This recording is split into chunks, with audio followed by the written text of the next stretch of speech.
Ah, bonjour Eric. À présent que notre SketchUp est bien en tête, on va passer aux travaux pratiques.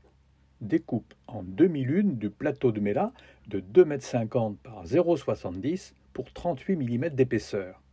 Autant dire qu'il ne faut pas se louper, car on n'a droit qu'à un seul essai.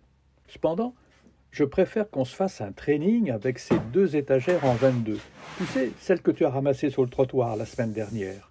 On va les martyriser, histoire de se faire la main. Première étape, définir le centre du cercle.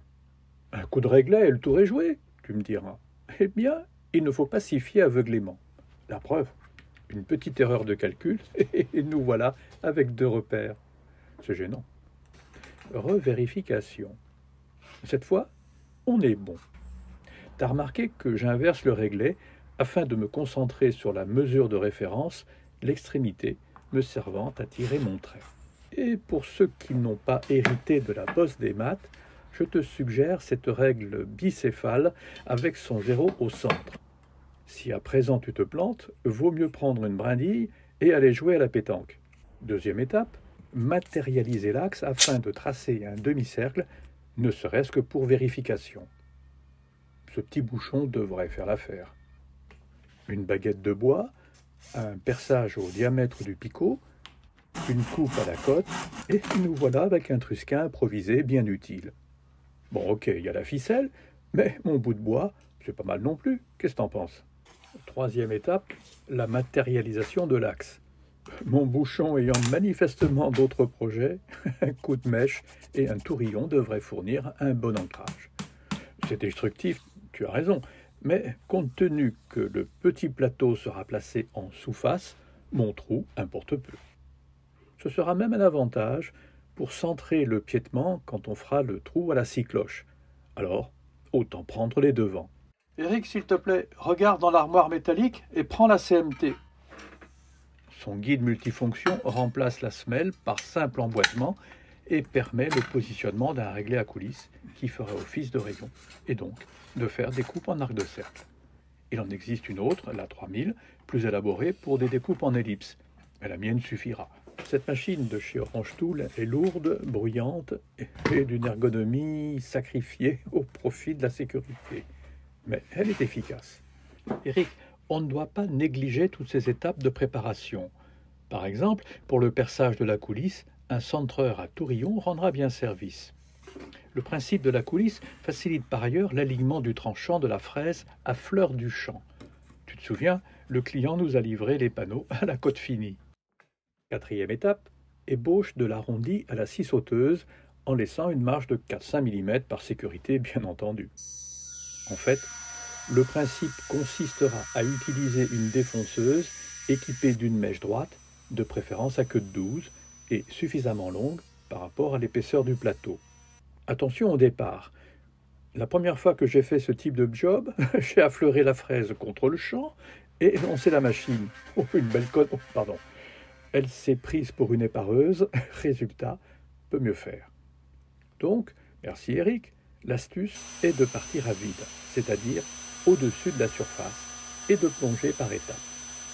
Le résultat est au rendez-vous, arête nette et sans éclat.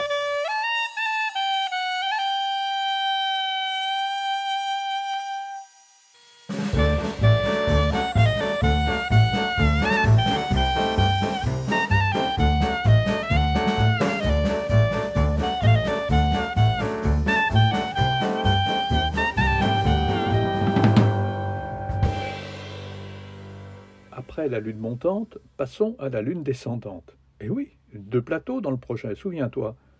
Donc, on recommence. Un peu de géométrie scolaire pour déterminer le centre. Bon, pas évident malgré tout. Allez, le kutsch, c'est pragmatique, mais en définitive, c'est encore ce qu'il y a de mieux. Cette fois-ci, on va découper le plateau du dessus. Donc, pas question de faire un trou. Eric, s'il te plaît, passe-moi cette boîte à brol. Tiens, je ne sais pas d'où ça vient, mais le hasard fait nécessité, et en plus, avec un double face.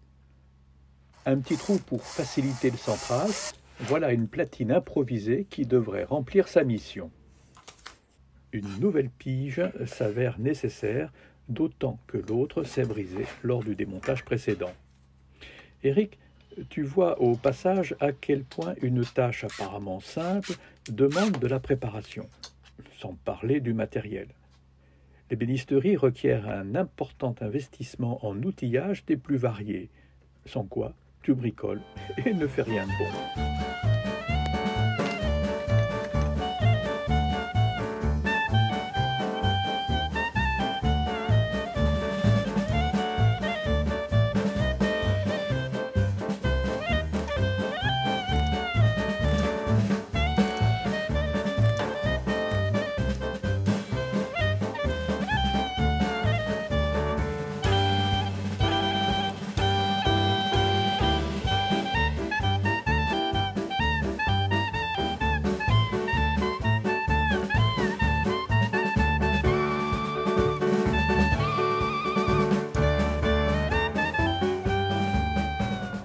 Répétition à blanc du mouvement à accomplir ainsi que du centrage. Cette fois-ci, tu as raison Eric, on y va direct. Une défonceuse, finalement, c'est fait pour défoncer, non? Ça marche notre affaire.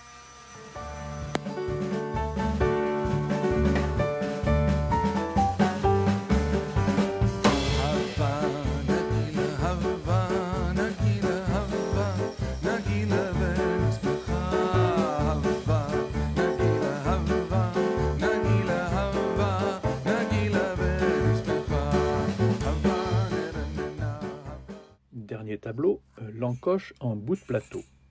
Le plus simple consiste à faire une prédécoupe à la sauteuse et de placer aux doubles faces des guides en médium. Ici, la défonceuse festool, ou tout autre, équipée d'une fraise à affleurer en appui sur les guides, fait parfaitement le job. Hé, attends! L'ergonomie de la 1400 n'étant pas adaptée à ce type de travail, il vaut mieux placer une paire de poignets.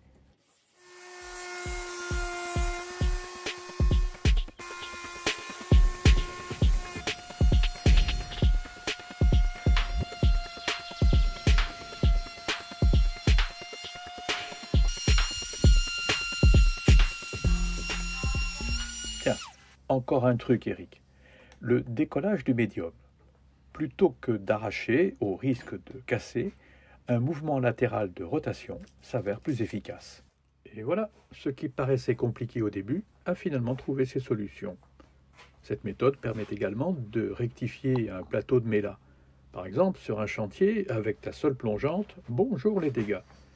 À condition de ne pas avoir oublié à l'atelier la défonceuse, une finition à la fraise droite produira une arête parfaite, recto comme verso. Eric, je crois qu'on a fait du bon boulot tous les deux. Bon, allez, on se refait une pause syndicale. Cette fois, elle est bien méritée.